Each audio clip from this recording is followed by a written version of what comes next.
Charlie boy na ya mumu na. Ebe ka isi na jede. Papa ilu be na Junction ebe ni. Junction ebe ni kine je since. Na ye nka adu. Ebe anyị na-aga na na bofudo.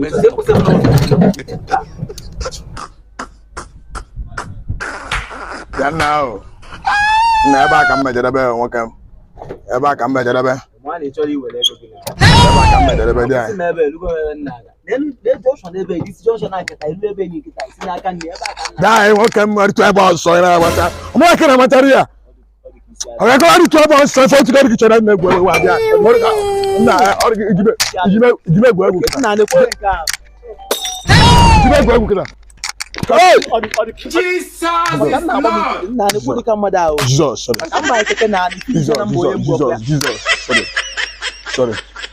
Imegi ihe eme na so na ọ bụ siwe dị na ihe ezimegi dịka mmeticha gị kịta achọbụla meticha gị mana imelisi gị na ihe gị short na nwanne enwego na ọkọ na afọ ihe ọkwa ka o si adị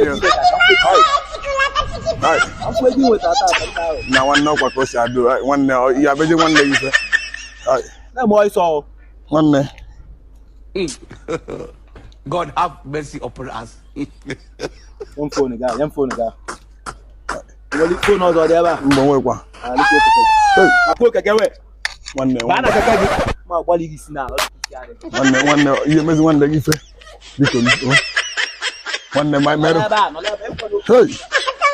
nwanne ya mezi nwanne ife